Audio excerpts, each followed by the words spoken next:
Predicting landing spots for MLB's top trade candidates. Ahead of the July 31st trade deadline, TheScore's 6 MLB editors predict where the biggest trade candidates will land. Players are listed. Despite plenty of interest, the Indians probably opt to keep Bauer as they attempt to chase down the Twins in the division. Expect Cleveland. There's really no consensus on where Boyd goes. It likely depends. What originally seemed like Bumgarner's swan song has quickly turned into a potential postseason push in San Francisco. Perhaps the giant Castellanos could provide right-handed depth for any contender. The Phillies have the Yankees have consistently said they don't want to move the slugging redhead, but he's probably their best trade chip in the chase for a frontline starter. There's still a chance. Frazier's defensive flexibility would allow the Brewers to use him at either corner infield position and head, give them some additional power from the right-hand side. He could also allow. There aren't a lot of teams looking for a shortstop, but the Rays need more from the position than what Willie Adams is giving them this season. Galvis has a team. Giles has been a revelation for the Blue Jays and could wind up being the linchpin in further restocking their farm system for the rebuild.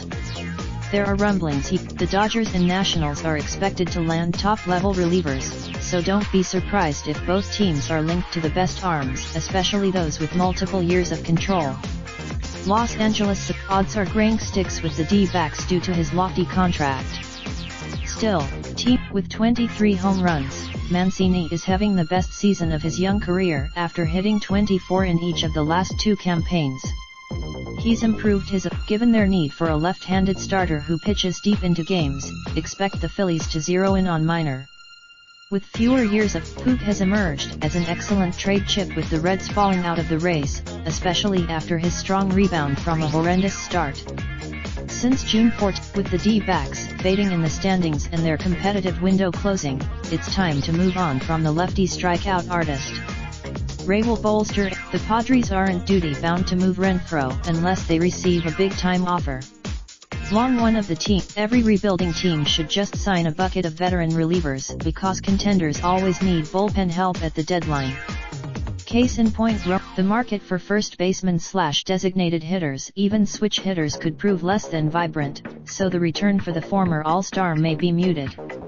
There are teams in need. Stroman is almost a lock to be moved, and there are a ton of teams lining up to grab him.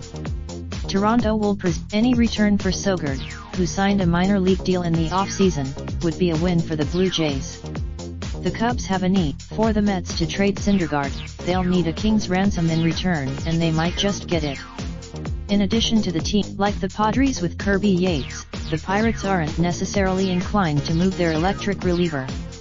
The 28-year, it seems more and more likely the Mets choose Wheeler over Noah Syndergaard long-term, partially because they can get a larger return for Thor. With Syndergaard on, Yates will supplant Ken Giles as the best reliever on the market if the Padres make him available, but it's increasingly looking like hell. Finish out the season in San Diego. If he gets dealt, copyright 2019 Score Media Ventures Incorporated. All rights reserved. Related slideshow 2019 MLB season provided by Iman. Raindrop, drop top smoking, no cooking the hot bar. Fucking on your bitch, yeah, that. Looking up, open the park.